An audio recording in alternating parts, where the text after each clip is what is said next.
يا بلادي يا بلادي أنا بحبك يا بلادي يا بلادي يا بلادي أنا بحبك يا بلادي. Negaraku, tanah airku, cinta setiaku untukmu. Negaraku, tanah airku, aku cintakan negaraku. قولوا لأمي ما تزعليش وحياتي عندك ما تعيطيش. قولوا لأمي ما تزعليش وحياتي عندك ما تعيطيش. قولوا لها معلش يا أمي أموت أموت وبلدنا تعيش. أمانتي برسول اديها وتسلموا لي على بلادي.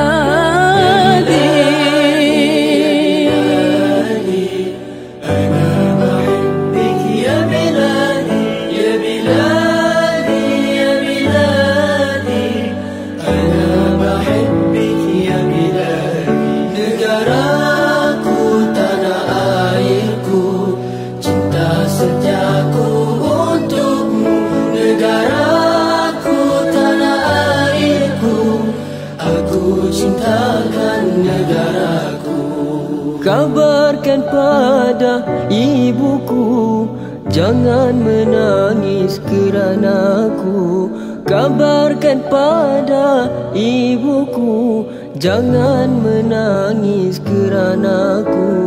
Maafkan daku wahai ibu, matiku demi negaraku. Pucuk tangannya untukku, ini untukmu negaraku.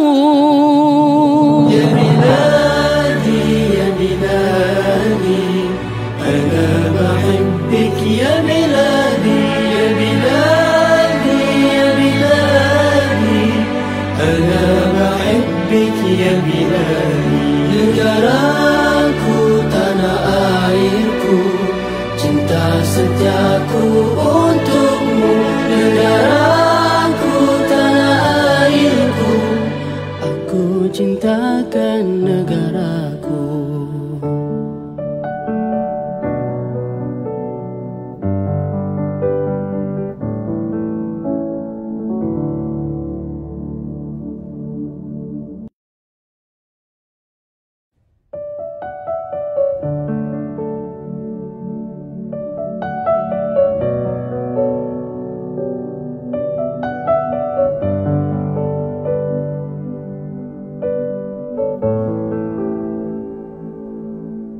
يا بلادي يا بلادي أنا بحبك يا بلادي يا بلادي يا بلادي أنا بحبك يا بلادي. Negaraku, tanah airku, cinta setiaku untukmu.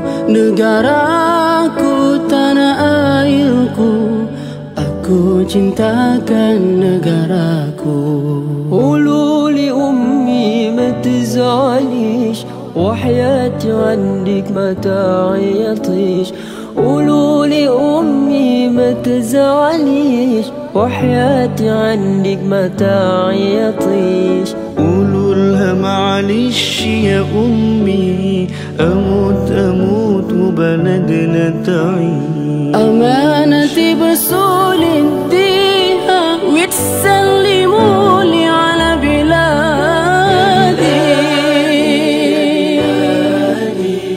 أنا بحبك يا بلادي يا بلادي يا بلادي. أنا بحبك يا بلادي. Negaraku, tanah airku, cinta setiaku untukmu. Negaraku, tanah airku, aku cintakan negaraku. Kabarkan pada ibuku, jangan menangis keranaku. kabarkan pada ibuku, jangan menangis keranaku. Maafkan daku wahai ibu, matiku demi negaraku. Pucuk tangannya untukku, ini untukmu negaraku. Ya biladi, ya biladi, ana bahibbik ya biladi, ya biladi, ya biladi, ana bahibbik ya biladi. Negaraku, tanah airku, cinta setiaku untukmu. Negaraku, tanah airku, Aku cintakan negaraku.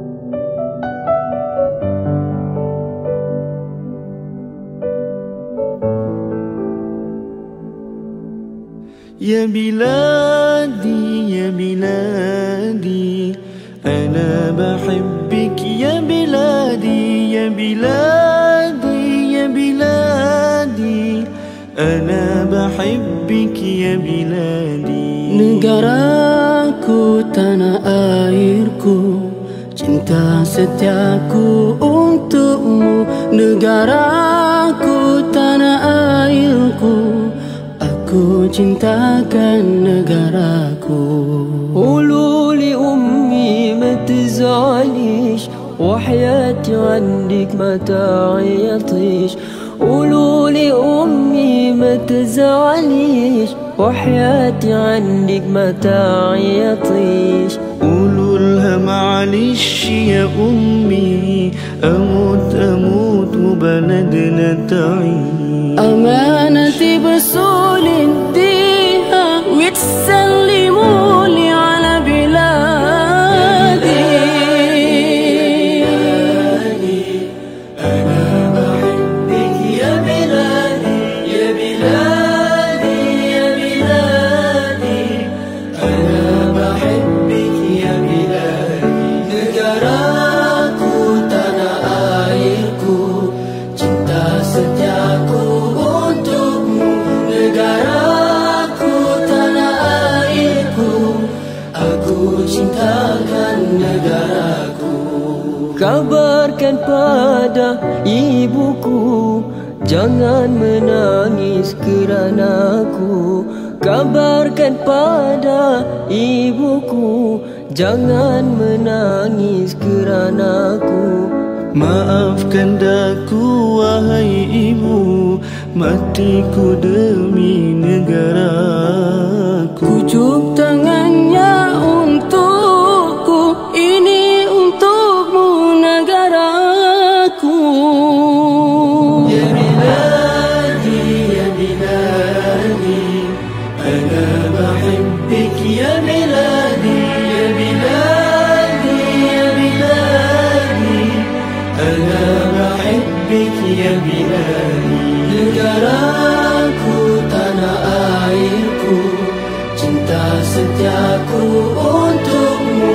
Negaraku, tanah airku, Aku cintakan negaraku.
يا بلادي يا بلادي أنا بحبك يا بلادي يا بلادي يا بلادي أنا بحبك يا بلادي. Negaraku, tanah airku, cinta setiaku untukmu.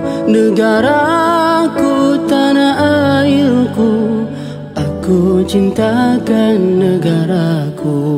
قولوا لأمي ما تزعليش وحياتي عندك ما تعيطيش.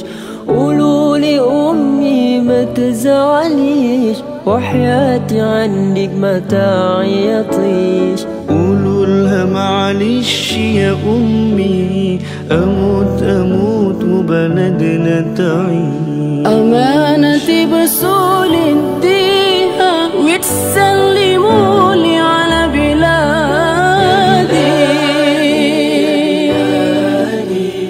أنا بحبك يا بلادي يا بلادي يا بلادي أنا بحبك يا بلادي.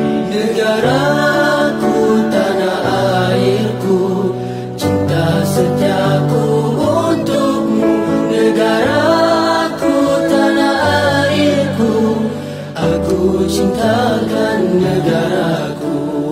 Kabarkan pada ibuku, jangan menangis keranaku. Kabarkan pada ibuku, jangan menangis keranaku. Maafkan daku wahai ibu, matiku demi negaraku. Pujuk tangannya untukku, ini untukmu negaraku. Ya biladi ya biladi ana bahibbik ya biladi ya biladi ya biladi ana bahibbik ya biladi. Negaraku, tanah airku, cinta setiaku untukmu. Negaraku, tanah airku, Aku cintakan negaraku.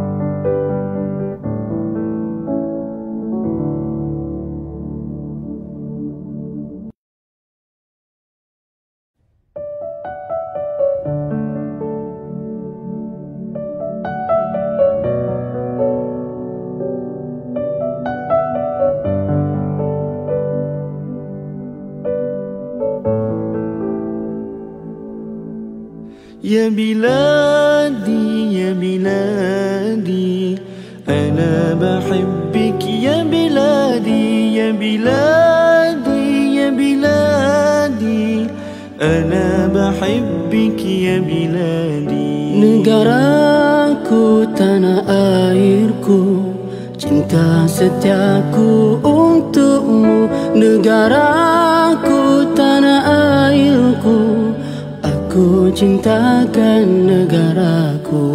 قولوا لأمي ما تزعليش وحياتي عندك ما تعيطيش. قولوا لأمي ما تزعليش وحياتي عندك ما تعيطيش. قولوا لها معلش يا أمي أموت أموت وبلدنا تعيش. أمانتي برسول اديها وتسلموا لي على بلادي.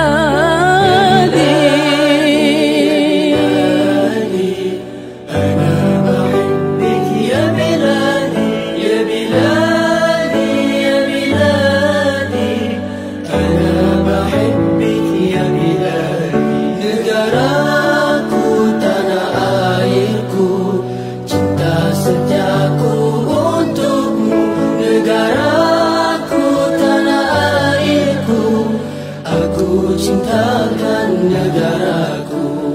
Kabarkan pada ibuku, jangan menangis keranaku. kabarkan pada ibuku, jangan menangis keranaku.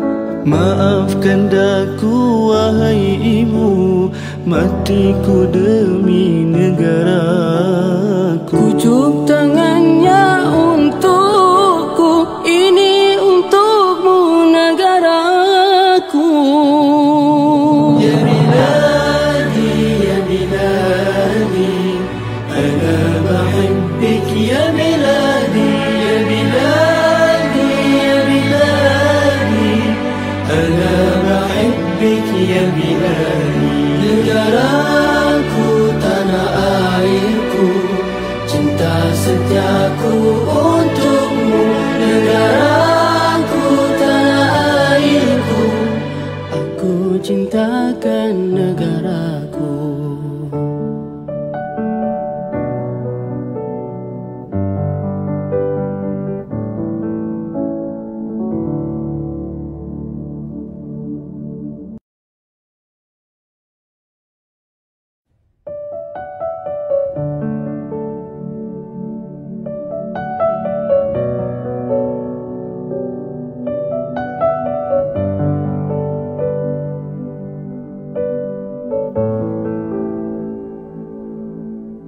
يا بلادي يا بلادي أنا بحبك يا بلادي يا بلادي يا بلادي أنا بحبك يا بلادي. Negaraku, tanah airku, cinta setiaku untukmu. Negaraku, tanah airku, aku cintakan negaraku. قولوا لأمي ما تزعليش، وحياتي عندك ما تعيطيش. قولوا لأمي ما تزعليش، وحياتي عندك ما تعيطيش. قولوا لها معلش يا أمي، أموت أموت وبلدنا تعيش. أمانتي بسول اديها وتسلموا لي على بلادي. أنا بحبك يا بلادي، يا بلادي، يا بلادي، أنا بحبك يا بلادي. Negaraku, tanah airku, cinta setiaku untukmu. Negaraku, tanah airku, aku cintakan negaraku. Kabarkan pada ibuku, jangan menangis keranaku. Kabarkan pada ibuku, jangan menangis keranaku. Maafkan daku wahai ibu. Tekan on. Boleh.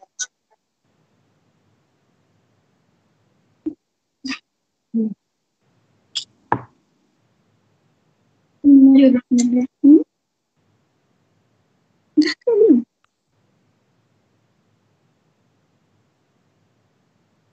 Anak-anak kan tengok dia dah ke belum kat sini. Okey. Bismillahirrahmanirrahim. Assalamualaikum warahmatullahi wabarakatuh. Bersama saya Nabiah Nawawi, hos anda pada sesi petang ini, Ramadan Series yang dianjurkan oleh 5 Pages One Day, yang bertajuk buku-buku yang paling mempengaruhi hidupku, yang bakal dikupas oleh tetamu jemputan kita, speaker jemputan khas kita pada petang ini, insyaAllah. Apa khabar semua penonton di luar sana? Macam mana Ramadan kita pada kali ini, iaitu Ramadan pada musim COVID-19. Dan saya kira sebenarnya ini adalah Ramadan kali pertama ya. Kali pertama bagi generasi kita dan juga generasi ibu ayah kita, di mana kita menghabiskan hampir 30 hari Ramadan dengan hanya berada di rumah, tidak ke bazar Ramadan dan tidak juga ke masjid untuk tarawih ataupun iktikaf. Baiklah. walau bagaimanapun saya mendoakan semoga Ramadan kali ini menjadi Ramadan yang terbaik walaupun pada musim PKP COVID-19. InsyaAllah. Amin, amin. Orang kata tak kenal maka tak cinta. Jadi sukalah untuk saya mengenalkan speaker jemputan kita pada hari ini tidak lain dan tidak bukan iaitu Dr. Mazli Malik.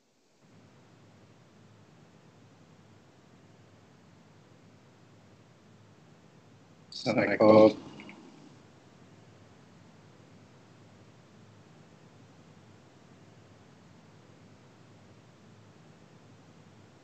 Baiklah Doktor apa khabar? Alhamdulillah. Doktor sekarang berada di mana? Di rumah seperti mana orang lain juga. Saya berada di Sempadan Renggam ataupun di Selangor. Masih lagi berada di Selangor dan insyaAllah akan bergerak ke Sempadan Renggam. Baiklah. Okay, jadi sukalah saya untuk menceritakan sedikit pengenalan mengenai speaker jemputan kita yang sebenarnya memang ramai, memang sudah dikenali ramai. Tapi saya suka untuk menceritakan tentang jasa-jasa beliau dalam dunia pembacaan, insyaAllah. Okay, sekarang ni beliau merupakan mantan Menteri Pendidikan yang mana beliau dilantik sebagai Menteri Pendidikan pada tahun 2018 dan kini beliau merupakan seorang ahli parlimen Sempadan Renggam. Jadi kalau kita tengok di sini ya, Doktor telah menjadi Menteri Pendidikan pada tahun 2018 dan pada tahun 2020 Doktor lagi Menteri Pendidikan. Jadi Doktor sebenarnya secara berapa bulan Doktor menjadi Menteri Pendidikan? 20 insyaAllah. 20 bulan.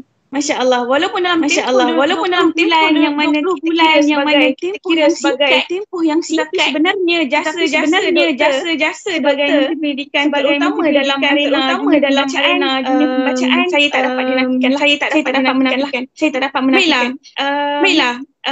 Mengikut akhbar sinar harian pada 29 September 2018 Dr. Mazli telah memulakan agenda Malaysia Negara Membaca pada tahun 2030 dengan melancarkan hashtag Malaysia Membaca. Jadi kempen ini sebenarnya dia adalah berkenaan tentang Dr. Mazli mengajak pengguna social media untuk bersama-sama berkongsi 10 buku yang paling digemari dan yang paling saya suka ialah doktor juga menceritakan berimajinasi menjadikan rakyat kita menggunakan social media sebagai satu platform untuk berbahan bacaan dan juga berkongsi pendapat masing-masing di social media.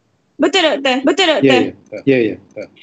Dan saya juga melihat sebenarnya kempen ini disambut hebat oleh masyarakat. Alhamdulillah.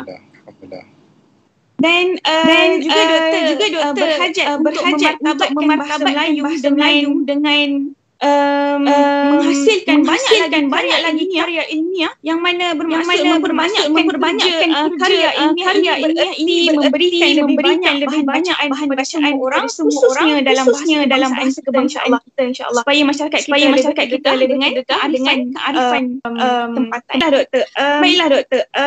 Ada satu info penting yang ramai perlu tahu.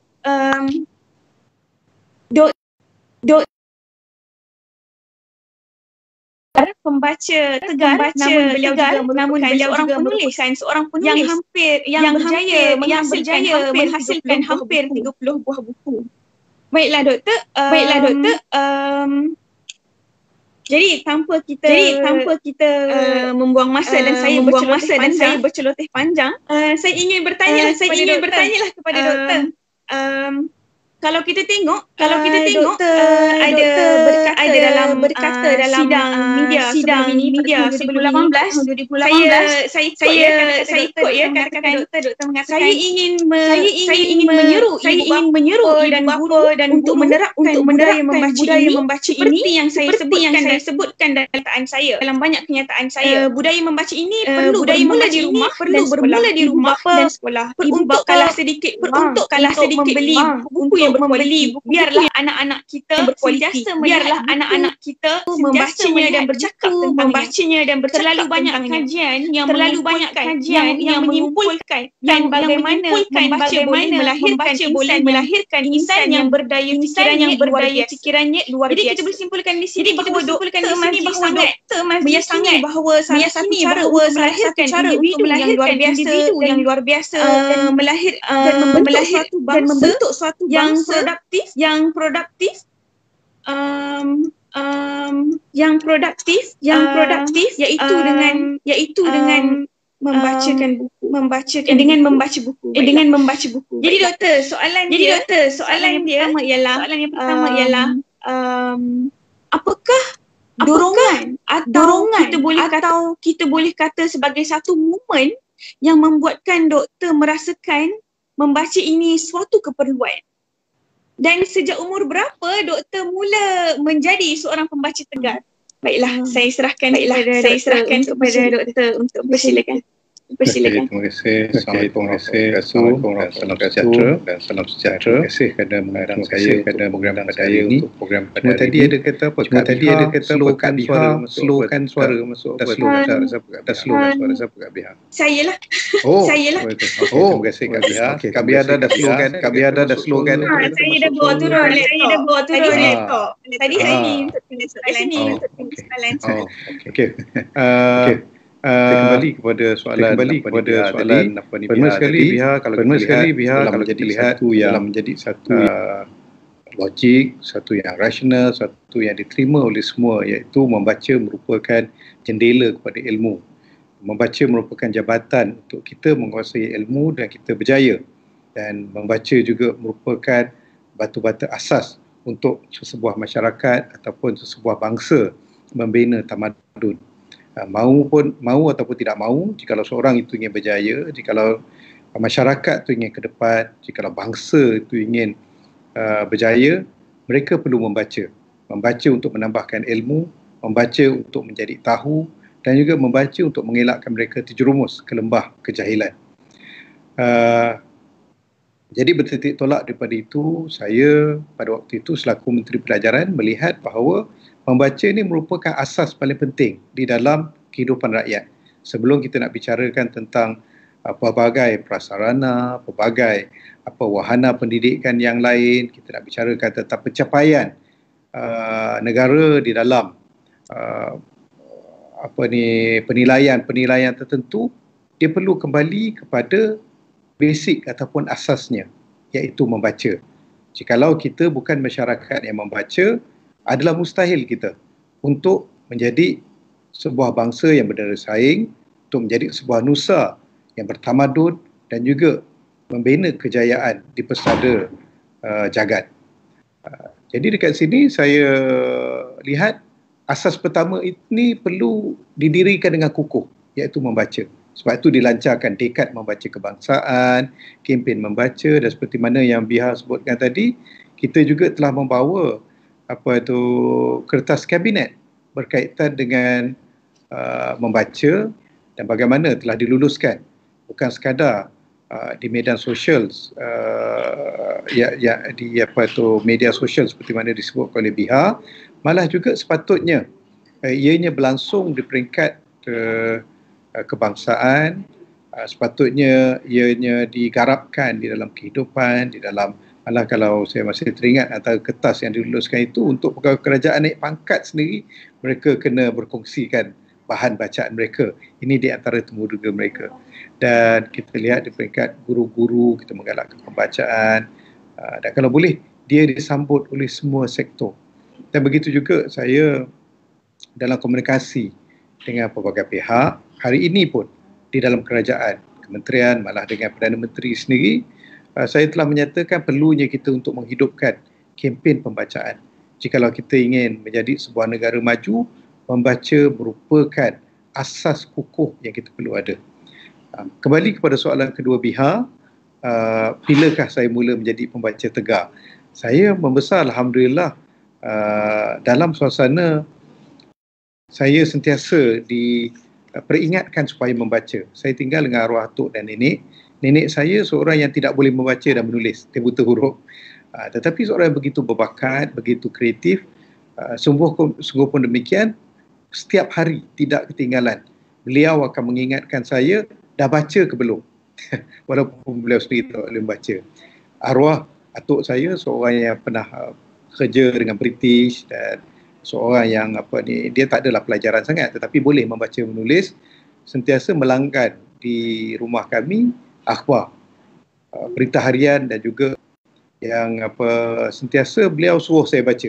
Kalau saya balik daripada sekolah, perkara pertama saya lakukan sebelum nak pergi ke sekolah agama ialah membaca akhbar. Jadi kita sentiasa didedahkan dengan perkembangan terkini. Saya membina banyak kemahiran untuk menulis, untuk berfikiran analytical kepada dua akhbar tersebut. Dan bila saya besar sikit, kita didedahkan dengan akhbar di Inggeris pula lah, New Straits Times dan juga The Star. Tapi yang saya teringat pada setiap minggu ataupun 2 minggu sekali, sepupu saya atau kakak saudara saya yang tinggal bersama dengan saya akan cuba bawa saya ke perpustakaan di Johor Bahru. Yang pada waktu itu saya daripada kalangan keluarga yang B40, kita tidak mempunyai banyak duit sangat untuk membeli buku. Tapi dari semasa ke semasa kita beli buku jugalah sekadar mampu. Cuma apabila pergi ke perpustakaan, saya akan meminjam buku. Dan pada waktu itu, selain daripada meluangkan waktu untuk baca, kita akan bawa balik. Jadi buku-buku seperti Enid Blyton, Nancy Drew, Hardy Boys dan juga buku cerita Nabi-Nabi. Saya teringat pada waktu itu diterbitkan oleh Dewan Bahasa dan Pustaka, menjadi kegemaran saya lah. Waktu itu daripada berumur darjah 1 sehinggalah saya berumur 12 tahun di darjah 6 pada waktu itu. Tetapi yang menjadikan saya pembaca tegar, yang menjadikan saya begitu berminat kepada buku-buku bukan fiksyen, buku-buku fakta, buku-buku ilmiah adalah sewaktu saya berusia 14 tahun atau 14 tahun menjelang 15 tahun, usai peperiksaan SRP. Itu jam tak ada PT3, tak ada PMR, kita ada SRP. Lepas sampai SRP, kami semua sementara menunggu keputusan SRP begitu bebaslah. Lagi pula tinggal di Johor Bahru, kita datang ke sekolah untuk berlibur, untuk berolahraga, ada yang bermain sokan dan ada yang terlibat dengan kerja-kerja persatuan. Dan pada waktu itu saya tertarik untuk membaca buku. Walaupun saya sibuk mengecat pagar sekolah dan bangunan sekolah di samping berolahraga, tapi saya berminat. Dan antara buku agak berat saya baca pada waktu itu, dalam 500 lebih muka surat, ialah buku karya politik tulisan Syed Hussein Alatas. Ini bukan Profesor Syed Hussein tetapi penulis politik yang agak terkenal, dikenali sebagai Pak Habib. Waktu itu sedang kemuncak kebangkitan parti politik Melayu yang mencabar parti politik UMNO pada waktu itu, iaitu Semangat 46. Dan Syed Hussein Alatas ini menulis satu buku tajuknya Talqin untuk UMNO. Menarik buku ini, dia membawa segala fakta-fakta sejarah, dia menjentik pemikiran saya di luar zon selesa. Kita belajar sejarah tentang perkembangan merdeka, tentang UMNO, dan kita kat Johor memang kuat UMNO lah. Tetapi beliau menulis beberapa buku yang menggugah zon selesa kefahaman kita terhadap sejarah yang sedia bertapak dalam pemikiran. Saya teringat pada waktu itu dia mencabar fakta-fakta yang bersifat seolah-olahnya muktamad pada waktu itu untuk melihat sisi-sisi ataupun sudut-sudut yang lain. Jadi di situ pemikiran analytical dan critical saya telah berjaya diolahkan ataupun dicongkil melalui buku tersebut, Talqin untuk UMNO. Saya masih ingat lagi buku itu. Saya pun tak tahu itu milik akak saudara saya, suami kepada akak saudara saya. Dan daripada itu saya membina minat untuk membaca karya-karya politik dan juga buku-buku agama. Saya ingat saya pernah lepas habis SRP, sementara menunggu untuk masuk ke tingkatan 4, saya menjual buku-buku agama. Menjual daripada rumah ke rumah. Itu membina minat saya terhadap pembacaan lah, sebab sebelum saya jual, saya kena baca. Dan buku agama ni bukanlah buku agama yang, kalau dulu disebut buku agama ni lebih kepada kaifiat solat sunat, wirid-wirid, zikir-zikir, panduan tahlil itu. Tetapi buku-buku yang saya jual ni lebih kepada buku-buku yang berbentuk kepada gerakan Islam. Buku yang lebih berbentuk kepada fikrah. Buku yang lebih berbentuk kepada pemikiran-pemikiran Islam di waktu itu, yang lebih berorientasikan kepada gerakan. Saya didedahkan dengan beberapa buku karya Hasan al-Banna, Said Qutb, Wal Maududi, Naim Siddiqui, Kalim Siddiqui. Dan di awal usia 16 tahun itu, sebelum menjual buku-buku itu, saya kena baca dululah. Jadi saya baca buku dan antara majalah yang wujud pada waktu itu yang saya agak minat ialah majalah Sami Politik dan majalah politik dan juga bersulamkan Islam yang banyak diterbitkan oleh aktivis-aktivis PAS lah, seperti Dunia Islam, Peristiwa dan lain-lain lagi. Tetapi saya juga amat tertarik dengan satu majalah Islam yang tidak stereotip. Kita pada waktu itu, kalau majalah Islam diterbitkan sama ada oleh aktivis PAS ataupun oleh Jamaah Arkam. Jamaah Arkam ada terbitkan majalah-majalah mereka. Saya juga pembaca tegar, boleh katakan setiap kali kalau awal bulan pergi ke kedai-kedai buku, toko-toko buku, saya akan beli majalah Muslimah, Dunia Islam, Fardu Ain, apa semua itu. Tetapi ada satu majalah yang agak menarik. Dia agak memecahkan stereotip. Majalah Islam pada waktu itu bernama Umi. Majalah Umi ini dia lebih ringan, lebih santai, bicara tentang psikologi, bicara tentang keluarga, bicara tentang fikrah Islam yang diterbitkan oleh sekumpulan aktivis Islam yang kebanyakannya bergraduasi daripada Barat, daripada UK, daripada US, daripada Australia dan juga daripada negara Arab. Jadi saya dapati penulisan mereka lebih cocok dengan naluri saya, dengan kecenderungan saya pada waktu itu yang tidak terlalu politik. Mereka ada bicara politik tetapi begitu minimal, dan Islam mereka tidaklah begitu nampak rigid sangat dan tidaklah begitu stereotip. Jadi saya nampak dengan itu ada keminatan. Itu antara bacaan bulanan saya juga. Jadi itulah secara ringkas bagaimana bermula saya menjadi pembaca tegar. Baik, terima kasih YB atas penjelasan yang panjang dan menarik. Sebenarnya saya tidak tahu pula YB mula membaca bahan bacaan yang berbentuk non-fiction pada usia semuda 14 tahun. Jadi YB sebenarnya pada usia 14 tahun itu kebanyakan kawan-kawan YB pun begitu juga, ataupun YB sebenarnya di antara 1 dalam 1000 pada ketika itu? Saya berasa beruntung, alhamdulillah, pada waktu 14 kemudian 15 lah, sebab saya lahir di hujung tahun di bulan 12, jadi lewat sikit. Jadi bila saya lepas SRP, saya telah mengambil keputusan untuk masuk sekolah Arab. Kawan-kawan ramai yang pergi MRSM, pergi sekolah sains, sekolah berasrama penuh dan lain-lain lagi. Tetapi pada waktu itu saya berfikir untuk masuk belajar. Jadi satu perubahan yang ketara. Cuma saya agak menarik ketika saya masuk ke sekolah Arab, rakan-rakan saya bukan di kalangan mereka yang umur sebaya dengan saya. Ramai di antara mereka yang jauh lebih tua. Sama ada mereka lepas SPM, lepas STP ataupun ada yang telah bekerja dan telah mempunyai anak pinak. Di samping itu, saya juga telah terdedah dengan kumpulan orang yang saya sebutkan tadi, aktivis-aktivis Islam yang lepasan daripada negara-negara barat. Jadi bersama mereka, saya telah didedahkan dengan beberapa bacaan yang lebih berat lagi. Antaranya ialah Risalah Usrah yang pada waktu itu ditulis oleh nama penanya Abu Urwah lah. Tetapi beliau merupakan yang berhormat Sa'ri Sungib yang hari ini menjadi adun bagi Lembah Kelang. Bagi Hulu Kelang, bagi Hulu Kelang. Jadi saya tertarik dengan buku-buku tulisan beliau. Lebih lagi saya dapat tahu dia bergraduasi daripada United Kingdom, tetapi menulis buku agama, buku berkaitan pemikiran Islam yang begitu syarat dengan rujukan-rujukan, selain daripada perbincangan tentang tafsiran ayat-ayat Quran, hadis-hadis, dan juga beberapa cuplikan daripada kitab-kitab sirah. Beliau selang-seling rujukan daripada Barat dengan kajian-kajian sarjana Barat, sarjana Islam yang lain. Jadi pada waktu itu saya rasa tertarik, dan rakan-rakan yang ada di antara mereka ni pelajar UTM ataupun pensyarah UTM sendiri, kami berbincang lewat siri-siri usrah yang saya ikuti. Jadi saya pada waktu itu dimatangkan lebih awal daripada waktunya.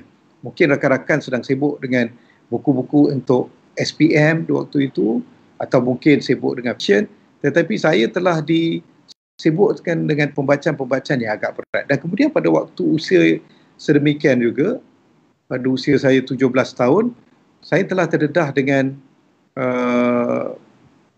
beberapa kelompok-kelompok Islam yang lain. Selain daripada rakan-rakan saya daripada Darul Arkam dengan mereka punya bahan-bahan bacaan yang saya baca hampir kesemuanya tulisan Ustaz Asy'ari pada waktu itu, dan juga saya banyak didedahkan dengan buku-buku karya pemimpin-pemimpin PAS, kerana rakan-rakan daripada PAS juga agak ramai pada waktu itu. Karya Haji Abdul Hadi Awang, yang hari ini Datuk Seri Abdul Hadi Awang, sebelum itu almarhum Tuan Guru Ding Aziz juga telah mula naik menjadi Menteri Besar Kelantan, tetapi beliau tidak menghasilkan banyak tulisan seperti mana Tuan Guru Haji Abdul Hadi Awang. Begitu juga penulisan Ustaz Abdul Ghani Samsudin, Persatuan Ulama Malaysia. Itu antara yang saya banyak baca. Di samping itu, ini saya terpaksa ceritakan, kongsi bagaimana saya terdedah dengan kumpulan yang menganut fahaman Syiah, mereka ni Melayu kita di Johor Bahru, dan juga ada di antara mereka yang datang daripada Singapura mengikuti kuliah-kuliah mereka, yang mereka gelarkan diri mereka sebagai pengikut Ahlul Bait lah. Menariknya, setiap kali saya menghadiri kuliah-kuliah mereka, keselesaan pemikiran saya akan dicabar, terutamanya melalui perbincangan tentang sirah. Bagaimana mereka menitipkan unsur-unsur kritikal, mencabar pemikiran ataupun keselesaan pemikiran kita terhadap periwayatan sirah oleh ulama-ulama sunnah itu sendiri. Jadi pada waktu itu melalui buku-buku seperti Akhirnya Ketemui Kebenaran, Dialog Sunnah Syiah, dan beberapa buku-buku lain, Sakifah Bani Sa'idah, saya telah dipaksa oleh gelojak di dalam jiwa saya sendiri untuk pergi memahami naskah-naskah, teks-teks karya ulama-ulama Sunni sendiri.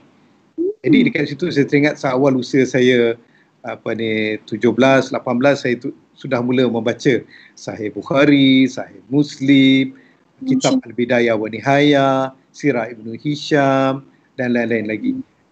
Walaupun akhirnya saya melihat hujah-hujah mereka sendiri, saya temui tulisan-tulisan Ihsan Ilahi Zahir yang menyangkal hujah-hujah Syiah.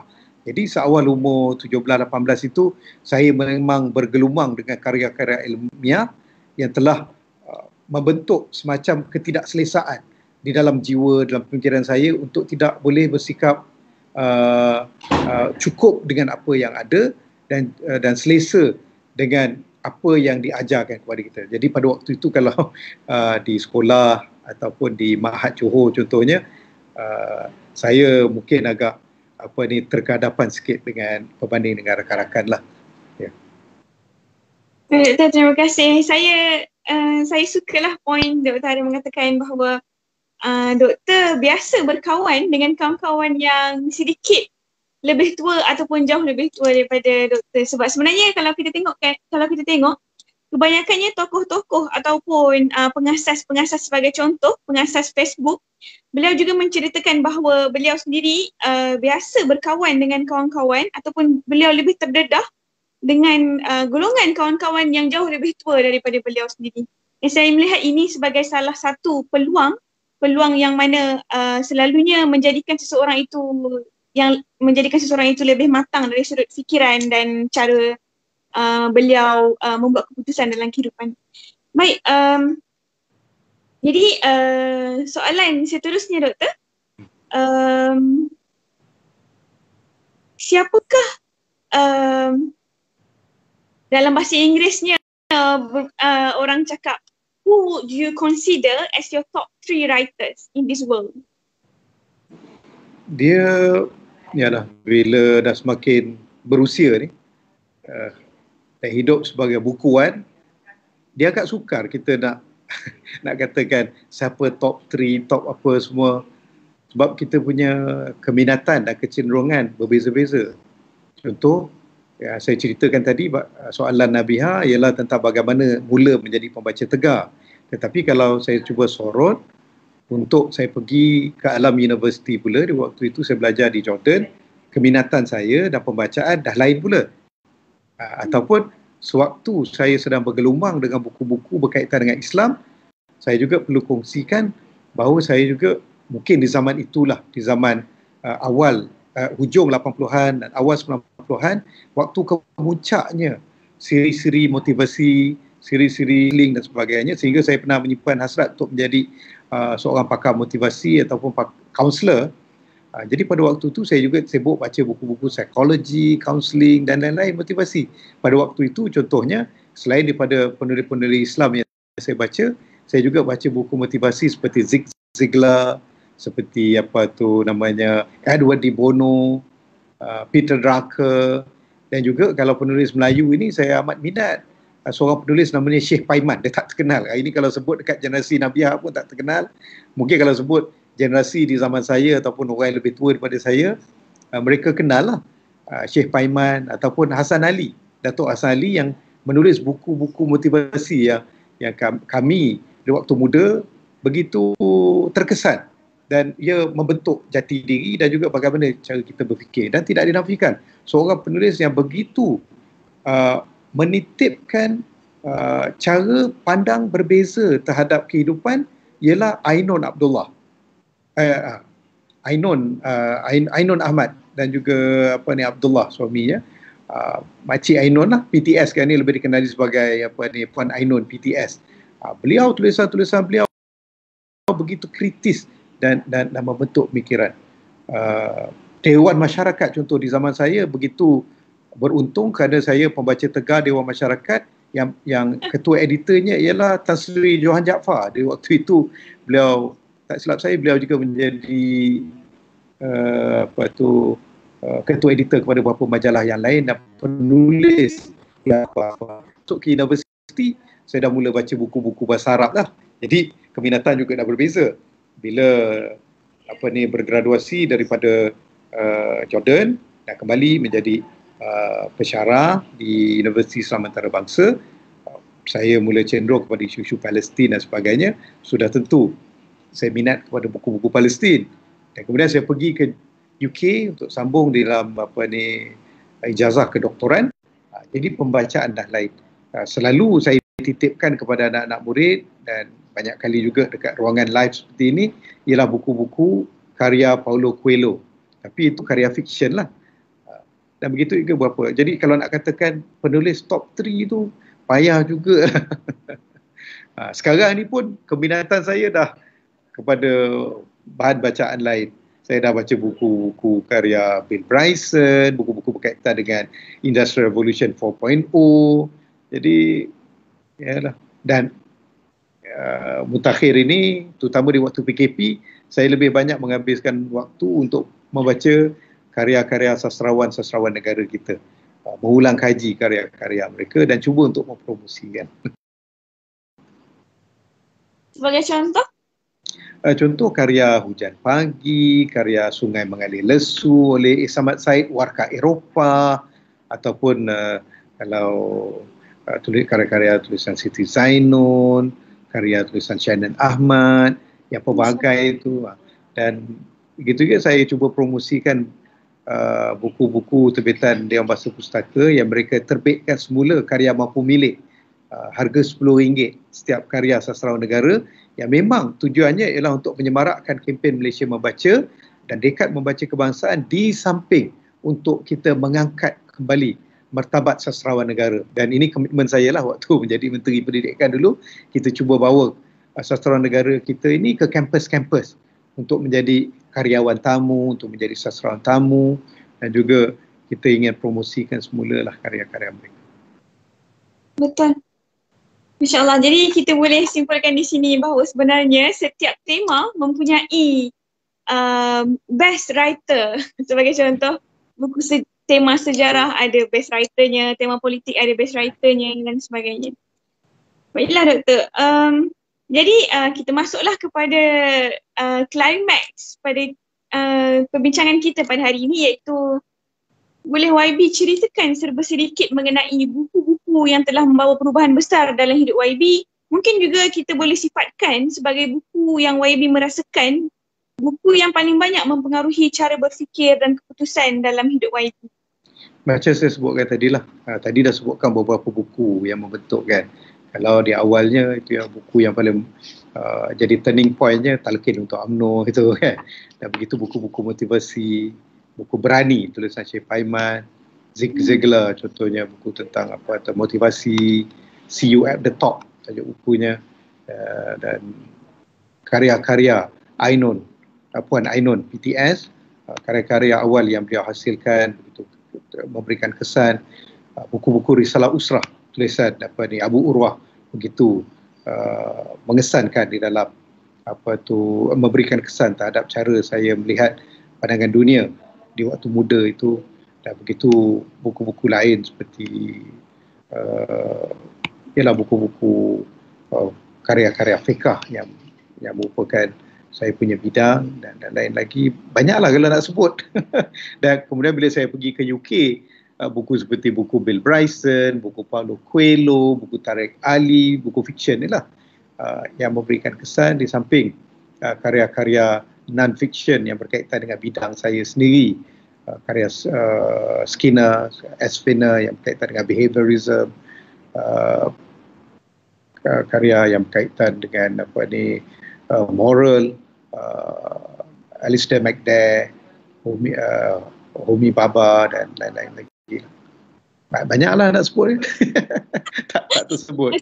Tapi cuma yang saya selalu kempen ialah fiction, novel-novel karya Paulo Coelho lah, yang lebih berkaitan dengan philosophical journey.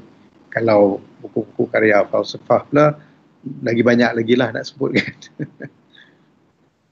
Baiklah Doktor. Tadi Doktor ada menyebutkan tentang Doktor semasa Doktor melancarkan kempen supaya kempen ini dilaksanakan oleh seluruh semua sektor yang ada di negara kita. Saya teringat salah satu program di bawah Malaysia Membaca, kempen Malaysia Membaca ini, iaitu program Read at Uni. Doktor ingat? Ya. Saya lancarkan kat UiTM waktu tu. Ya. Tapi kempen ini di bawah macam mana nak kata, dia dibawa masuk ke dalam UiAM, dan pada waktu itu ketua bahagian korporat IIUM Library menghubungi saya pada waktu itu. Saya tahun terakhir sebagai pelajar undang-undang di Ahmad Ibrahim College of Law. Jadi pada waktu itu ketua bahagian korporat IIUM Library ini Puan Lina, beliau ada menghubungi saya. Pada waktu itu saya dikenali sebagai pengasas Path Pages One Day ni, dan beliau mengajak saya untuk bekerjasama dengan IIUM Library bersama-sama untuk merealisasikan cita-cita Dr. Mazri Malik. Dan saya masih ingat di antara kata-kata beliau menceritakan kepada saya bagaimana imajinasi Dr. Mazri Malik untuk menjadikan Malaysia negara membaca pada 2030, dan ia bermula dengan Selangor menjadi negeri membaca. Dan beliau menceritakan kepada saya sebagai contoh, pada suatu hari nanti kita akan melihat seluruh masyarakat di Selangor ini, sama ada di dalam LRT, sama ada di dalam KTM, sama ada yang sedang menunggu bas ataupun yang sedang menunggu makanan di kedai makan, semuanya sedang membaca buku. Dan saya membawa imajinasi ini ke tim saya dan saya menceritakan kepada mereka untuk bersama-sama merealisasikan hajat dan imajinasi Dr. Mazli Malik inilah. Nabia, saya rasa baru ni kita agak terlepas peluang. Sebenarnya waktu PKP ni waktu untuk menyemarakkan kempen membaca. Tetapi saya lihat kempen-kempen dilakukan agak terpancar-pancar. Ada kumpulan seperti yang Nabia, ada kumpulan yang bawa membaca, dan kita tahu DBP ada kempennya, Perpustakaan Tenggara ada kempennya, tetapi dia tidak berlaku secara kolektif. Jadi kita agak terlepas peluang 2 bulan ni. Sebenarnya itu antara peluang untuk kita menggarapkan dan menyemarakkan. Walau bagaimanapun kita masih ada ruang lagi. Sekarang ni ramai siswa dan siswi yang duduk di rumah. Macam-macam komplain saya dengar tentang online learning lah apa semua. Walhal sepatutnya sebelum siswa dan siswi pulang, kita menggalakkan mereka membawa pulang buku-buku daripada perpustakaan. Hari ini bila saya lihat ada yang menghadapi masalah untuk ikut kelas online dan sebagainya, komplain. Ya, betul. Pelbagai perkara perlu diperbaiki, tapi kenapa kita tidak kembali kepada wahana yang paling konvensional berkaitan dengan kehidupan para siswa, iaitu membaca. Kenapa tidak IPT sebelum menghantar pulang? Saya lihat waktu ni lebih kepada untuk hantar pulang sebab nak beraya. Kemudian yang pulang tu ada yang tinggal di kawasan yang capaian internet lemah dan sebagainya, akhirnya komplain. Tetapi kenapa tidak kita melakukan kempen bahawa pelajar-pelajar nak pulang dia boleh pinjam buku di perpustakaan, dan kita tidak hadkan. Kalau biasa kita hadkan 3 minggu, 2 minggu, tetapi untuk mereka pulang ni perpustakaan universiti semua kasih peluang untuk mereka pinjam selagi mana tak pulang, selagi mana tak balik ke kampus masing-masing, selagi itu mereka boleh baca buku, dan mereka diberikan peluang. Kalau sebelum ni mungkin boleh pinjam 3, 4, 5, 10 buku, mereka diberi peluang untuk buat balik lebih daripada itu. Tak apalah kita dah terlepas peluang. Cuma masih boleh lagi kalau mungkin perpustakaan di universiti ini membuat skim. Sekarang ini sesiapa nak buat pinjaman buku, mereka boleh hantarkan ke rumah. Mungkin ini secebis daripada usaha yang boleh dilakukan oleh universiti-universiti untuk memastikan siswa dan siswi kita tidak ketinggalan dalam pelajaran. Mereka boleh membuat permohonan untuk meminjam buku-buku, dan perpustakaan universiti hantarkan melalui e-pos kepada mereka. Ya, saya tahu ini akan melibatkan kos, tetapi ini juga sebahagian daripada yuran yang telah dibayar oleh siswa dan siswi.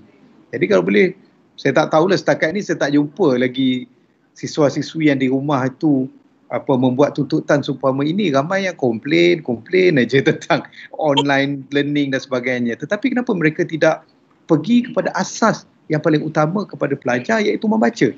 Mereka buat request lah untuk meminjam buku-buku di perpustakaan universiti. Jadi universiti kena hantar buku-buku tersebut, dan saya yakin ini hari sistem penghantaran begitu aktif. Kita ada pos laju lah, ada apa semua, dan bagi universiti mereka mempunyai mereka mungkin boleh berhubung dengan syarikat-syarikat penghantaran ini, sama ada pos laju kah, sama ada DHL kah, sama ada mana-mana company, untuk mendapatkan rate corporate yang terbaik supaya anak-anak murid, supaya siswa dan siswi yang berada di rumah, di kampung, tidak ketinggalan dari segi pembacaan. Mungkin boleh dimulakan gerakan ini. Gerakan minta perpustakaan universiti hantarkan buku-buku ke rumah. Masya Allah, itu idea yang terbaik ya Doktor. Itu sebenarnya adalah idea kreatif. Yang kreatif. Dan mungkin sekarang ni Nabia, boleh dilancarkan siswa membaca di rumah ataupun reading at home. Students reading at home campaign. Siswa membaca di rumah. Kita galakkan kepada siswa dan siswi kita untuk membaca. Sebab kalau tidak, apa lagi mereka nak buat? Ni Ramadan dah habis nanti, lepas raya, takkan nak duduk di rumah saja. Saya galakkan mereka untuk ajar anak-anak, adik-adik mereka. Sebab sekarang ni adik-adik pun tak pergi sekolah kan. Jadi mungkin di samping itu, mereka juga kena membaca. Waktu yang ada dia kena membaca. Saya setuju Doktor dengan pandangan doktor, dan sebenarnya saya boleh sifatkan pandangan doktor ni ialah pandangan yang kreatif ya. Yang mana insya-Allah mungkin ada penonton di luar sana dari kalangan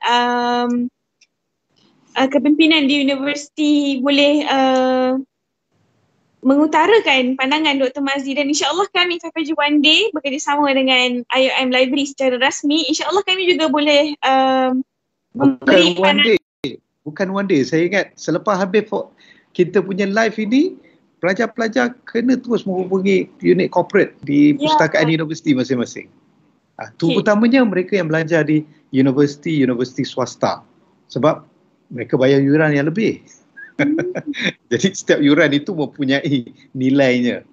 Jadi universiti swasta kenalah memenuhi tuntutan anak-anak murid tersebut. Betul. Jadi dia akan berlaku desakanlah daripada para pelajar sendiri kepada setiap universiti masing-masing yang ada. Kena jadi gerakan. Kalau boleh habis malam ni juga dilancarkan gerakan siswa membaca di rumah. InsyaAllah. Dan kita minta pihak universiti bersikap proaktif. InsyaAllah. Yelah, lagipun kalau kita tengok sebenarnya sebagai contoh UIAM ada melancarkan satu kempen membaca, dan mereka juga ada membuka peluang kepada para pelajar untuk meminjam buku dari segi online, maksudnya dari bentuk online. Tapi ia tidak mendapat sambutan lah setakat ini. Sebab tu saya bila lihat masa berlalu PKP, waktu pelajar-pelajar asalnya terkurung dekat kampus masing-masing, patutnya diperhebatkan kempen baca lah. Tapi benda dah lepas, yang kita lihat yang sementara mereka berada di rumah ni, kena perhebatkan kempen baca. Baiklah doktor, terima kasih atas pandangan yang kritis dan kreatif. Jadi kita pergi kepada soalan seterusnya. Ni pukul berapa habis ni? Pada pukul 5. Wih, lamanya. Haus tekak saya. Tapi kita akan berhenti pada jam 4.30 ya, sebab akan ada sesi soal jawab bersama dengan penonton di luar sana, insyaAllah. Saya tak berhentilah sebab dia orang akan tanya, saya kena jawab. Yang berhenti nak biar je. Okey. Okey, teruskan. Tadi doktor ada bercerita tentang pengalaman doktor. Doktor pernah involve dalam gerakan Syiah yang mana kemudian selepas bukan, dia kena betulkan. Saya tidak involve dengan gerakan Syiah. Saya cuma menghadiri beberapa kuliah-kuliah yang dianjurkan oleh kelompok yang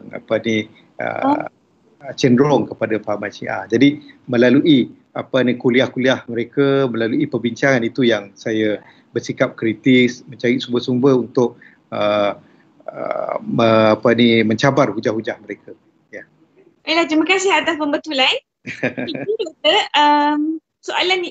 persoalan ini bertanya tentang apa pendapat YB tentang membaca bahan-bahan bacaan yang bertentangan dengan akidah kita, mungkin seperti atheism, komunisme ataupun Syiah, dan jika boleh dibaca, apakah langkah-langkah ataupun persediaan yang perlu diambil oleh pembaca? Saya kira dalam dunia tanpa sepadan ini ialah di pihak Kementerian Dalam Negeri, mungkin mereka mempunyai beberapa peraturan-peraturan. Itu sebahagian pada undang-undang yang kita perlu hormati. Tetapi kita tidak boleh menyekat bahan-bahan bacaan melalui dalam talian. Orang terdedah dengan pelbagai bacaan. Mereka akan boleh lihat YouTube, mereka akan boleh melayari laman-laman web tertentu. Dan di zaman globalisasi ini, dunia menjadi begitu recah. Orang terdedah kepada maklumat di hujung jari. Jadi ramai yang membaca, ramai yang mendengar, ramai yang mengkaji ideologi, fahaman dan juga mazhab yang pelbagai. Saya ingin menitipkan satu nasihat kepada sesiapa pun. Di dalam kita membaca, di dalam kita menilai sesuatu pandangan, kita tidak boleh bersikap selesa. Kita kena bersikap kritikal. Kalau kita terima sesuatu proposition ataupun sesuatu pandangan, kita bertanya kenapa seperti itu? Kenapa tidak sebaliknya? Mengapa jadi seperti itu? Dan so what? Maka apa? Jikalau sedemikian dikatakan, so what? Kan? Why not? Kenapa tidak yang lainnya? Jadi kita kena bersikap kritis. Kita kena bersikap sentiasa tidak puas hati dengan apa yang diberikan. Dan kita sentiasa menjentik ruang keselesaan di dalam pemikiran kita dengan persoalan yang membawa kepada banyak persoalan-persoalan lain. Kadang-kadang kita dalam mencari jawapan, kita kena banyak membaca, kita banyak mengkaji.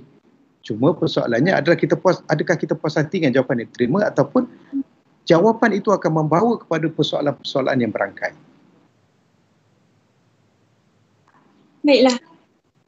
Tapi doktor, macam mana pula dengan pandangan doktor yang mungkin ada di antara anak-anak generasi muda kita yang apabila beliau membaca, beliau lebih menyerap ataupun beliau lebih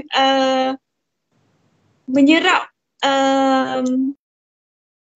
idea penulis dan kurang kritis. Jadi boleh doktor kongsikan macam apakah cara untuk kita menjadikan pembaca, terutamanya dari golongan anak muda, untuk menjadi pembaca yang lebih kritis? Saya teringat salah satu nasihat yang dititipkan kepada saya oleh arwah guru saya, Ustaz Noh, waktu di Mahat Johor dulu. Dia sentiasa memetik satu ayat Quran. Dia ni seorang yang begitu percaya, begitu kuat anutan sufinya dan percaya kepada benda-benda mistik. Biasa kalau kelas-kelas beliau kita dengar perkara mistik yang beliau kongsi. Kesan dengan satu nasihat beliau sentiasa mencuplik ayat daripada surah Yusuf, wa fawqa kulli zi ilmin alim.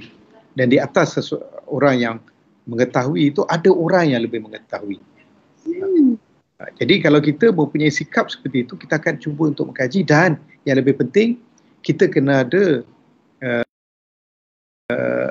perasaan intellectual humility ataupun tawaduk ilmiah, tawaduk akademiknya. Kita jangan rasa, kadang-kadang separuh orang bila dia baca, bila dia rasa dia dapat sesuatu yang baru, dia rasa orang lain tak tahu, dia rasa orang lain tidak sepertinya. Dan beliau akan membentuk perasaan kebongkakan ataupun kita panggil keangkuhan akademik, keangkuhan ilmiah. Bila ada keangkuhan ilmiah ni, kita tak akan terbuka untuk idea orang lain. Betul. Kita akan berasa sombong ataupun kita akan berasa kita saja betul. Tetapi jika kalau kita mempunyai satu sikap intellectual humility, kita tidak akan dengar pendapat orang. Kita hormat pendapat orang, dan kita juga tak berpuas hati dengan diri kita, dan kita akan merasakan bahawa okey, aku tahu setakat ini, ada kemungkinan ada benda lain yang aku tak tahu. Itu ya. Betul. Suatu pandangan yang luar biasa ya, di mana kita mungkin selama ini, terutama golongan saya lah, pada generasi umur saya ini, yang merasakan bahawa membaca dan kemudian kita kurang untuk melihat kepada ada orang yang lebih mengetahui daripada kita. Ya, itu hakikatnya. Baiklah, doktor. Terusnya, apakah pendapat YB sekiranya kita mengatakan bahawa seseorang individu sepatutnya membaca genres yang pelbagai, tema yang pelbagai? Sebagai contoh ya, tadi YB ada menceritakan bahawa YB memang gemar membaca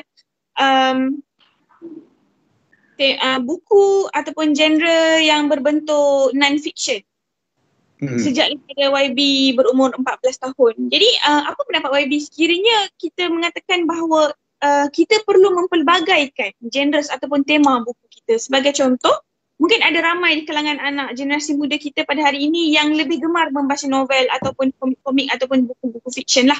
Jadi bolehkah kalau kita kata sebenarnya kita harus belajar untuk meminati genres lain ataupun tema-tema buku yang lain untuk menjadi individu yang lebih bersifat holistik dan produktif?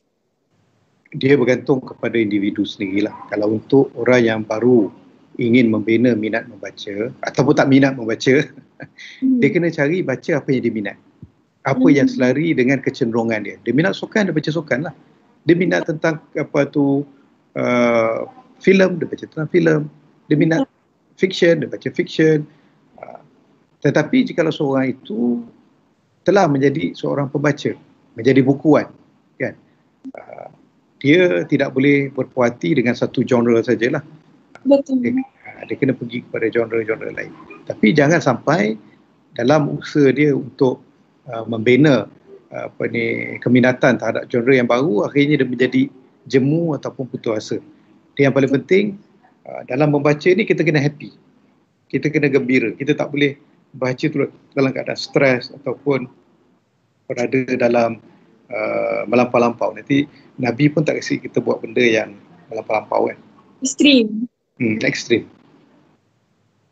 Tapi doktor tadi kan doktor ada bercerita kan tentang doktor mula meminati bahan bacaan non-fiction ni pada usia yang muda. Dan doktor didedahkan dengan bahan bacaan seperti akhbar oleh atuk dan nenek doktor sendiri. Jadi doktor rasa sebenarnya bagaimana cara untuk golongan yang dia mungkin sudah menjadi bukuan tetapi bukan bukuan genre non-fiction, bagaimana untuk dia memupuk minat untuk mengalih pada buku non-fiction? Dia lebih kepada pendedahan ataupun kita katakan pergaulan dia sendirilah. Kalau dia bercampur dengan mereka yang minati fiction saja, dia akan kekal kat situ lah. Tapi kalau dia mula bergaul dengan mereka yang meminati perkara-perkara perbincangan akademik, ilmiah dan sebagainya, dia akan memberikan kesan kat situ. Jadi sekarang ni pergaulan ni tidak terhad kepada pergaulan fizikal lah. Dia sejauh mana pendedahannya di media sosial contohnya apa.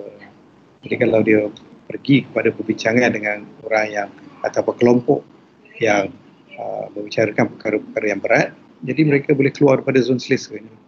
Betul. Betul lah, tadi saya berdasarkan jawapan-jawapan doktor daripada soalan pertama sehingga sekarang, sebenarnya kita boleh lihat doktor buku-buku yang bersifat non-fiction dan lebih ilmiah ini disebabkan faktor dorongan daripada atuk dan nenek dan faktor kawan-kawan, faktor dengan siapa kita banyak bergaul, kan. Yeah. Baik, dan itu sebenarnya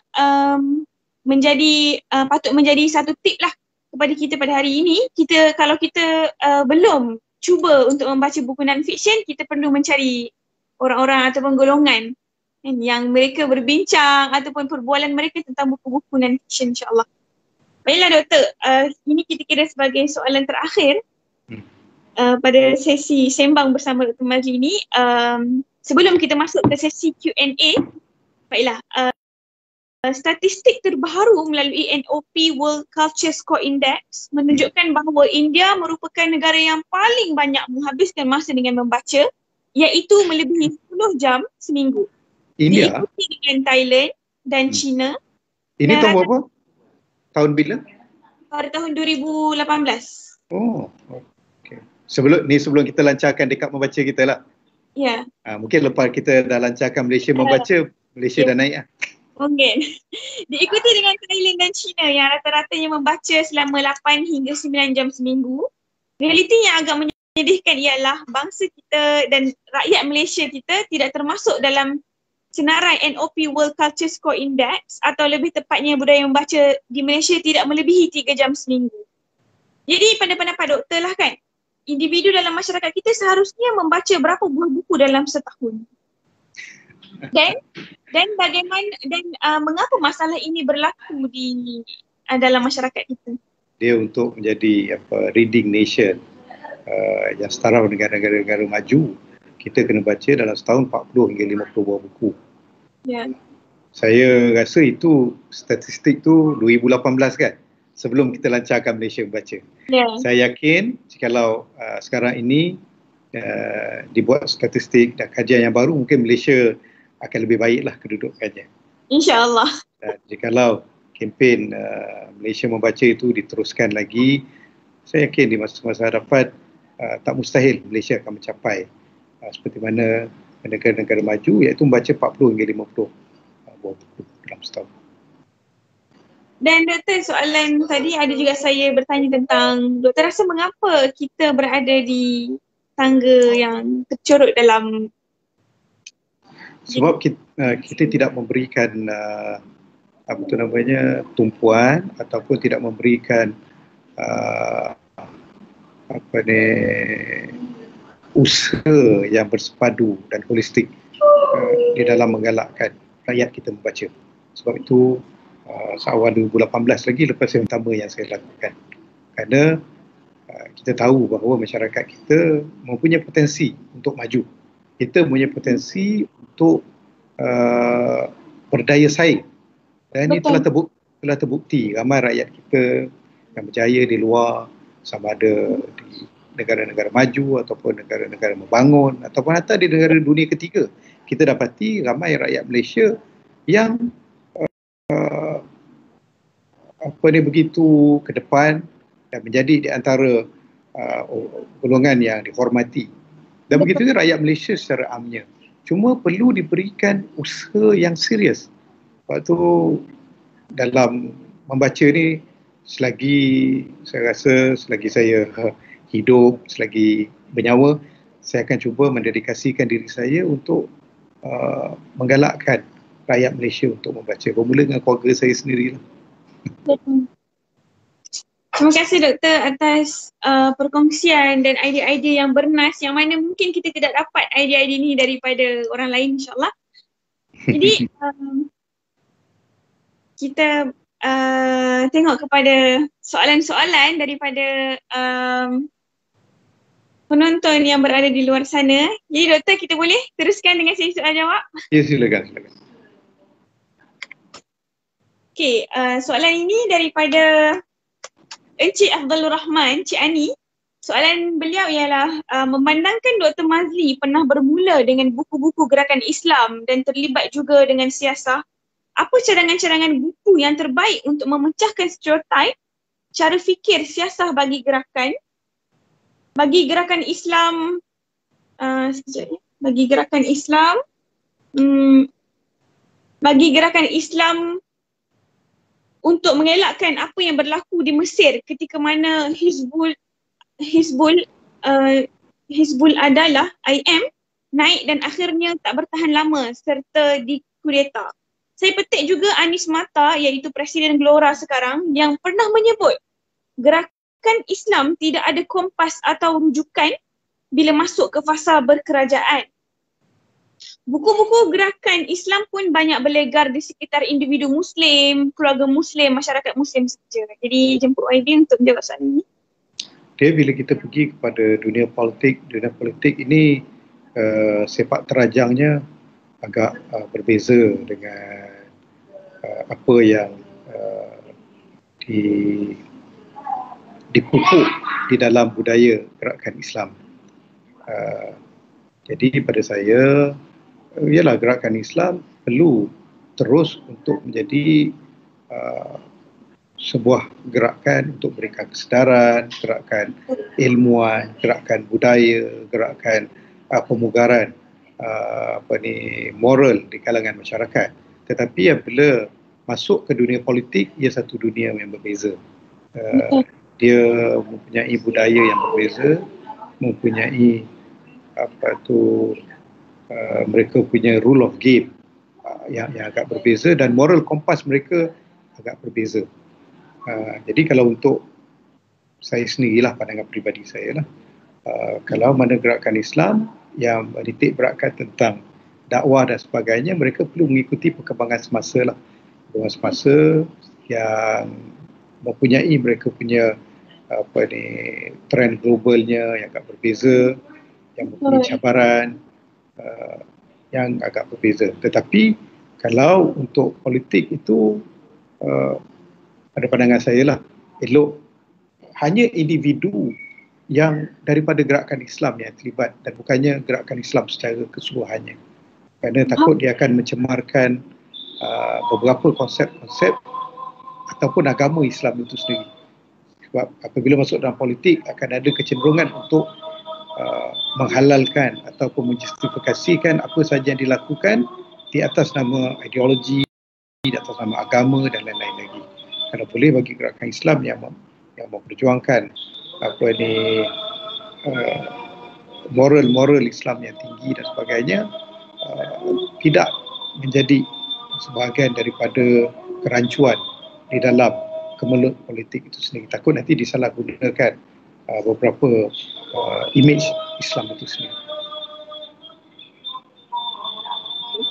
Pergi atas penerangan yang praktikal ya. Soalan seterusnya daripada saudara Muhammad Fakhruddin Abdul Ghani. Beliau bertanya, Dr. Mazli, bagaimana boleh datang idea menulis buku Orkes Masyarakat Manusiawi dan Kesalahan Muslim? Berkaitan dengan buku tersebut, ada separuhnya merupakan coretan-coretan saya sewaktu berada di UK ataupun ketika saya pulang menjadi pensyarah di UIA. Sudut pandang yang saya merasakan saya agak mempunyai pandangan yang berbeza daripada apa yang ada.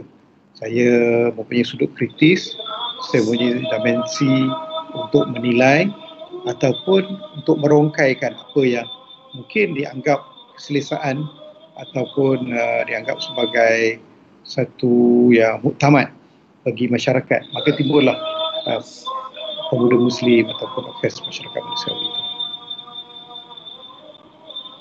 Baiklah, terima kasih Doktor. Okey, soalan seterusnya, soalan untuk Doktor. Berapa banyak buku yang sudah Doktor baca sepanjang PKP ini? Saya tak pasti sebab bila dah masuk bulan Ramadan saya agak kurang sikit baca. Bila masuk 10 terakhir Ramadan saya lebih tumpukan untuk perkara-perkara lain yang lebih utama. Jadi dah agak slow sikit lah. Tapi yang terakhir saya ingat dalam dekat 50 juga lah. Kalau tak 50, dekat hampir 50. Masya Allah, 50 buah buku. Ada penonton di luar sana yang berjaya challenge Dr. Mazli. Okay, soalan seterusnya Doktor. Sebelum itu soalan ini daripada saudara Ikram Halim. Dia bertanya, kita perlu tengok kepada si penulis atau yang membaca buku. Soalan yang menarik ya? Saya tak dengar. Oh. Tak dengar ada kekacauan dekat lain. Saya sekarang Doktor jelas tak dengar suara saya? Okey, baik. Soalan ini daripada saudara Ikram Halim. Beliau bertanya, Dr. Mazli, kita perlu tengok kepada si penulis atau apa yang ditulis atau kedua-duanya sekali untuk mula membaca buku? Untuk mula membaca buku? Ya. Kita kena lihat kepada kenapa kita nak membaca. Maksudnya penulis ataupun apa yang ditulis itu datang kemudian. Kita kena tanyakan diri kita, kenapa kita nak membaca? Untuk apa? Contohnya saya nak mencari penyelesaian di dalam isu sekian. Ataupun saya nak membaca kerana saya nak berkenalan dengan penulis. Ataupun saya nak berkenalan dengan pemikiran penulis. Ataupun kita nak baca tu untuk kita menulis. Jadi saya tak boleh nak berikan satu jawapan, kena macam ni. Dia terpulang pada diri kita. Apa keperluan kita? Kenapa kita nak baca? Betul. Baik, terima kasih Doktor atas kongsian. Okey, ada soalan seterusnya. Soalan seterusnya iaitu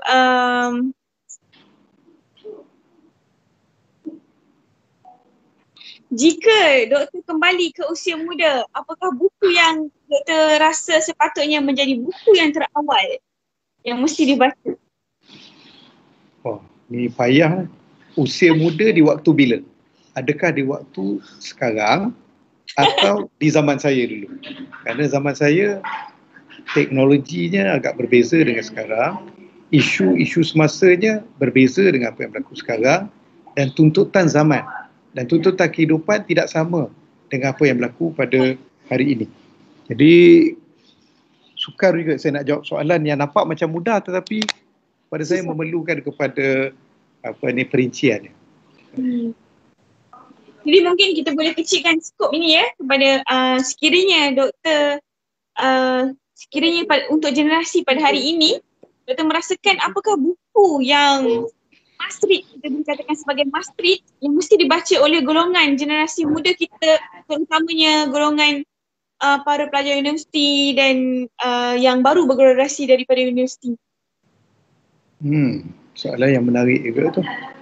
Dia kena lihat kepada siapa mereka. Saya tak boleh nak katakan satu buku yang semua kena baca. Biasanya saya akan promosikan buku Alchemist Paulo Coelho. Tetapi itu lebih kepada para siswa dan siswi. Kalau untuk orang yang kita katakan orang muda tetapi mereka menceburi bidang perniagaan ataupun mereka agak kurang bernasib baik dari segi pelajaran, terpaksa bekerja di umur yang awal, itu berbeza juga. Ataupun orang yang mereka menceburi bidang TVET, bidang kemahiran. Saya waktu menjadi Menteri Pendidikan tu selalu pergi ke college community, vocational dan juga technical. Kita dapati mereka mempunyai keperluan yang lain dan mereka mempunyai cara pandang terhadap kehidupan juga yang lain. Jadi sukar saya nak saya nak memberikan rekomendasi kepada buku-buku, satu buku untuk semua. Dia mungkin berbeza-beza. Okey, baiklah. Jadi adakah doktor rasa ada buku yang mungkin doktor mengharapkan agar generasi muda secara amnya untuk membaca buku yang dari sudut memantapkan ilmiah sebagai maksudnya di sini cadangan doktor daripada buku dari tema ilmiah dan juga buku tema sejarah dan juga buku yang tema politik. Kita ada cadangan. Bateri nak habis. Pada awalnya mendedahkan diri ataupun cuba untuk seperti yang cadangkan oleh doktor. Yalah, kalau anak-anak murid saya, siswa dan siswi dulu, saya akan suruh mereka baca buku Paulo Coelho lah. Tapi dia tidaklah ilmiah, dia cuma fiction dan lebih untuk menimbulkan satu motivasi untuk berfikir dan melihat kehidupan dalam bentuk yang berbeza. Itu je. Kalau dari ilmiah. Dari sudut ilmiah dan dari sudut sejarah mungkin doktor baca buku-buku tulisan saya lah. Baiklah. Yalah, orang lain tak promote, saya kena promote buku saya sendiri lah. Baiklah doktor. Di sini ada lagi satu soalan akhir untuk sesi soalan jawab kita pada petang ini daripada saudari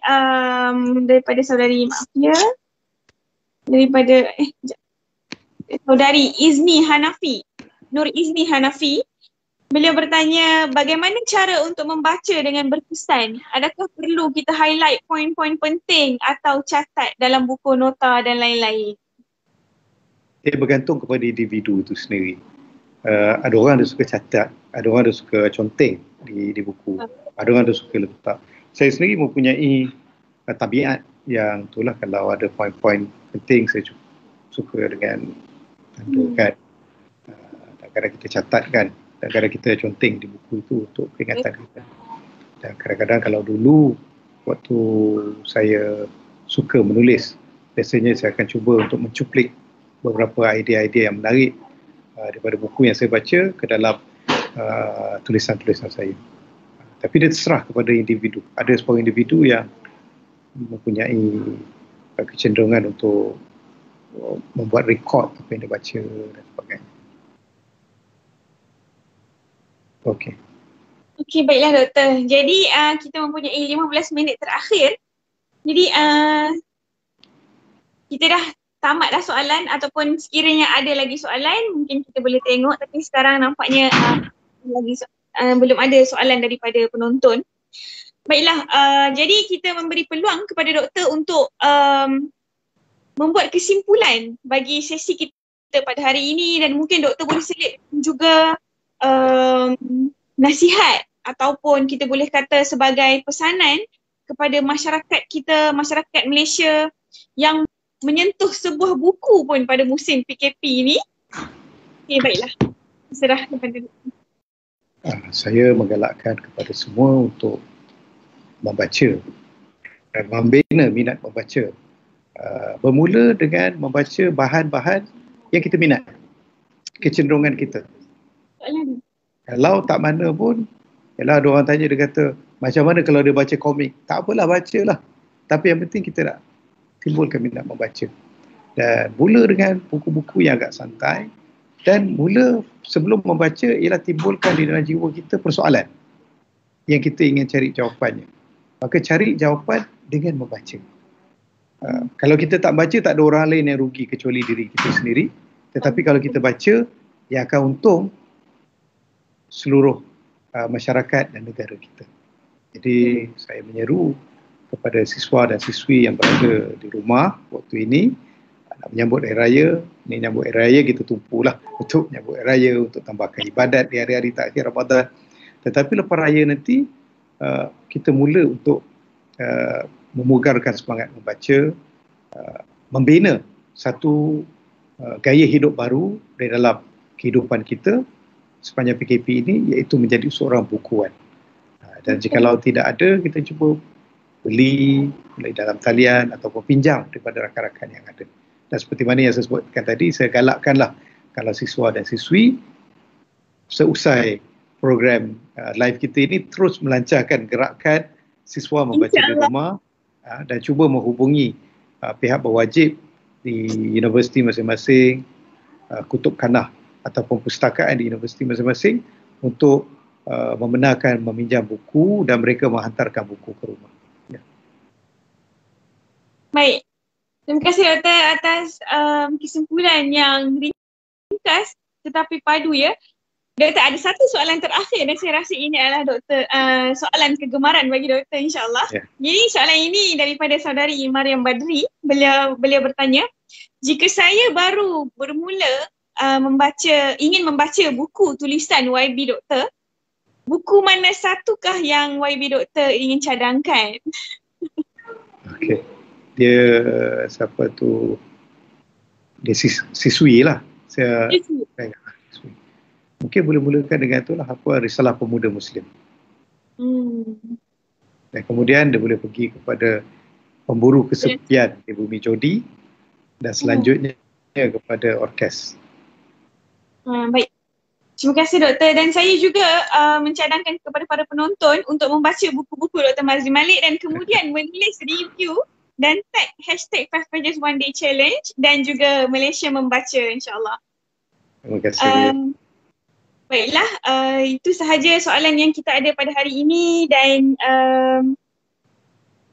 nampaknya tidak ada soalan lagi dan saya sangat berterima kasih kepada doktor kerana sudi menerima jemputan 5 Pages One Day, dan saya juga ingin memohon kemaafan sekiranya ada kelemahan daripada pihak kami, dan insyaAllah kami pihak penganjur dan juga penonton di luar sana banyak mendapat manfaat daripada sesi pada hari ini, dan sebenarnya saya sangat bersyukurlah ya sebab doktor menerima jemputan kami, dan saya mungkin tidak dapat manfaat daripada perkongsian doktor sekiranya tidak ada perkongsian pada hari ini.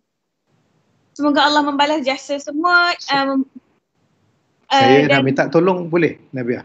Untuk sesiapa yang ada membuat rakaman, jika kalau boleh kongsikan dengan saya satu hal lah. Tapi kalau dapat ringkaskan tajuk-tajuk perbincangan kita tadi dan rumuskan buat dalam satu artikel semua, agak menarik juga. InsyaAllah boleh. Okay, dan terima kasih kepada Nabiah dan juga kepada kumpulan 5 Pages a Day.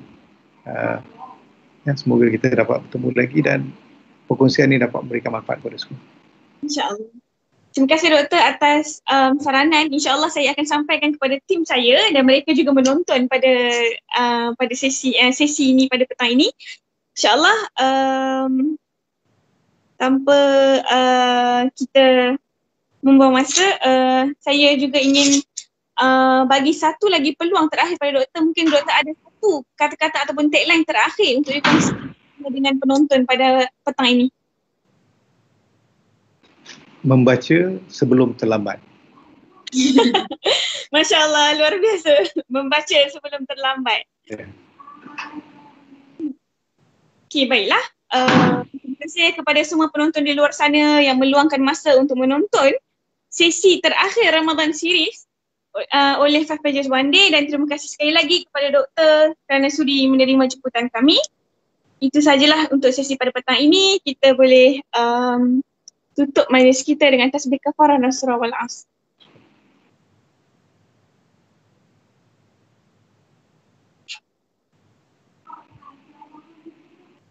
Wabillahi taufiq wal hidayah. Wassalamualaikum warahmatullahi wabarakatuh.